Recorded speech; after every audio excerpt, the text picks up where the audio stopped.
Hello everyone, it's Jean from the Inky Studio. Welcome and welcome back. If you've been here before, I have a project today, a real quick tutorial of something you can make at home and something that's very simple and easy to do.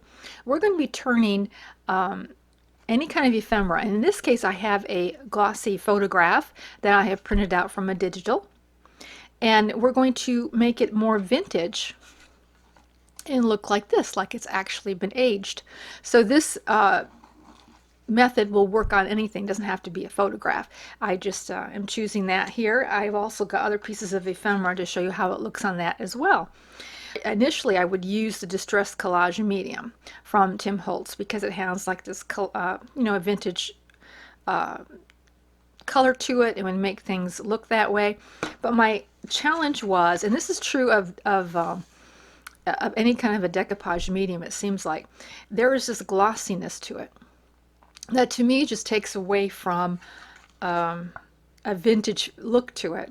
And this is true with Mod Podge. Even though it says matte, there's always this bit of glossiness, and so it was really frustrating, and I just never really used it because, you know, why use it if I'm not going to be pleased with it? But I found a recipe online, and I don't know where I found this from, but anyways, this is going to be really neat because there is no gloss to it. If you notice, it's just very, very, very matte. So what we're going to do is we're going to make our recipe, and it's using just simple Elmer's school glue. Now I've not used any other glue but the school glue in this recipe. Other glues from Elmer's might work, but I have found this to be really really cool as far as not putting on a shine. It's truly like a matte. So I'm just going to put in a blob in here, just a blob. Now what you'll want to do, I should probably say 3 simple ingredients because you're going to want to put a little water in that, and not quite half the amount, but you do want it to be somewhat runny so that you can spread it evenly on your project, and you can see where it's yeah, maybe just a little bit more water, just a little bit. Probably depends too on the glue and the temperatures and everything. So here you've got a little bit of runniness in it, if you can kind of see that a little bit. I'm going to add a little bit of Distress ink, a re-inker. I'm not using the oxide, I'm using the straight Distress ink. This happens to be tea dye, but the vintage photo I think would work really great too. I'm going to start with a couple of drops.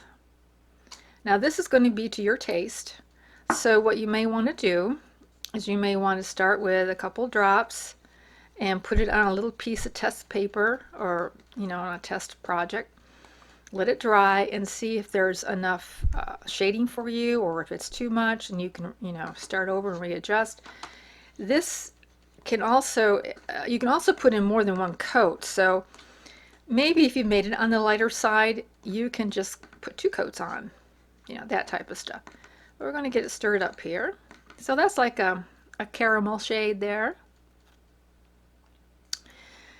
Then we're going to take our photo here. Now to distress it, and if you notice here on this particular one that I've also done, there's some scratch lines in here. You can kind of see the distress lines in there as compared to the original. Just makes it aged a little bit more, and this may not be to your liking, what you like to do, but I just took this little sandpaper board, and this is for Memories Keepers, but you just can take regular sandpaper, the finest sandpaper, fold it in half and use the edge. But what we want to do is we want to use the edge of it, and we just want to go through and put a scratch on it, a couple of scratches, whatever you are comfortable with. You can scratch it up a lot, just a little, so I've just got a couple there, and we're just simply going to put a coat over it. Now you want to work kind of fast, you don't want it to dry on you, and just put a coat on. And that's what you're going to do. And we're going to let this dry. And you'll probably have to let it dry, oh, I would say a good half hour, just so that you're not putting it on a tack, so it's not tacky anymore. That's what you'll want to let that dry at. So with this one, we're not going to scratch it, but we are going to come in with our ink pad. And mainly because this background is quite stark, so I'm just going to give it a head start. Just dull it up a tiny bit there. And then come in with this. Now when I add the glue, I feel like the image pops better, because if I were to just do it, if I were just to ink over it, I feel the image got a little dulled that way. But by putting the glue wash over it, I feel like it made the image pop up a little bit better. So we're going to let that dry. Now I will say you will have to expect your paper to curl, and it depends of course how thick your paper is. That's okay, because as it dries it will relax, and at the very end you may have to put it underneath a book to get it super straight. Although I didn't do that with these, you know, and they're somewhat bendy, but if I were to put them under a book overnight, a heavy book, then they would straighten out. But that's pretty much true for everything you dampen and wet and put a product on. So let's take a look at the effects that this formula does. One of my lights died between this drying time, and so this isn't quite as bright as I would like it to be, the video, and but we'll see. We'll carry on. So here is just a plain black and white photo, and this is what we started with these. It's a different image, of course, but you kind of get the idea. And so with one coat, we definitely see a change. We see it a little bit more vintage looking. The glossy glare of that photo is gone. And so this is one coat, and then this is another coat. Plus, we did a little bit of the distress ink on it as well. So you can see that this process, once you know how you like your things to be, you can put more of the distress ink into the formula if you want to. But I start with a light one, like I did with just I think 2 or 3 drops we did in here. I start with that, and then I just sort of add more coats to it as I want it to age more. Here is the door. Here's one where we didn't, we only coated it with the formula, and you can see that kind of aged it there. And then of course if you want to age it even more, you can even put more coats on it. So that kind of gives you the idea of these photographs. But let's look at the ephemera.